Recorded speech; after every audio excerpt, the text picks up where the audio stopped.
Nos systèmes de retraite, ils fonctionnent en répartition et ils fonctionnent sur différents régimes de retraite. On distingue souvent les régimes dits de base, on en a plusieurs, des régimes complémentaires, on en a aussi plusieurs. Selon votre secteur d'activité, votre type d'activité professionnelle, vous êtes affilié à différents régimes de retraite.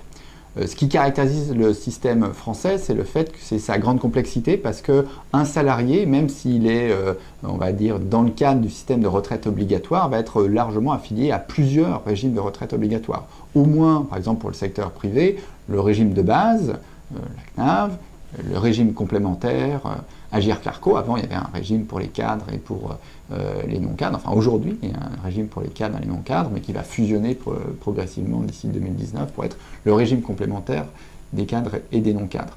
Mais en réalité, vous avez des régimes pour la fonction publique qui vont être différents si vous êtes fonctionnaire hospitalier ou fonctionnaire d'État, si vous êtes non titulaire, les professions libérales, les agriculteurs, les différentes catégories, vous avoir différents régimes de retraite. Si on veut faire le diagnostic du système actuel, il y a 3 points. Le premier point, c'est qu'il y a un manque de confiance d'une partie de la population et des assurés sur la soutenabilité du système. On entend beaucoup dire, en particulier parmi les jeunes actifs, qu'ils cotisent mais qu'ils n'auront rien. Et ça, en réalité, c'est faux. Notre système de retraite est soutenable sur le long terme. Les cotisations des jeunes actifs donneront droit à des droits de retraite, certes, avec l'augmentation de l'espérance de vie. Les jeunes actifs ne pourront pas avoir au même âge, avec le même effort contributif, le même pension de retraite au même âge, s'ils passent plus de temps en retraite. Mais leurs cotisations vont leur donner des droits et ces droits sont garantis.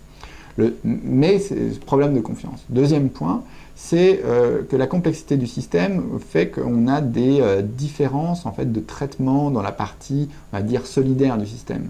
La partie solidaire, c'est ce que donnent les droits familiaux, ce qui est du droit supplémentaire. Lorsque vous avez eu des chocs de revenus, passé au chômage, la maladie, vous pourrez être plus ou moins bien traité selon votre régime et selon votre parcours professionnel. À quel moment vous avez eu ces chocs dans la carrière, si c'est plutôt plus tard ou plus tôt dans la carrière, vous n'allez pas être traité de la même façon.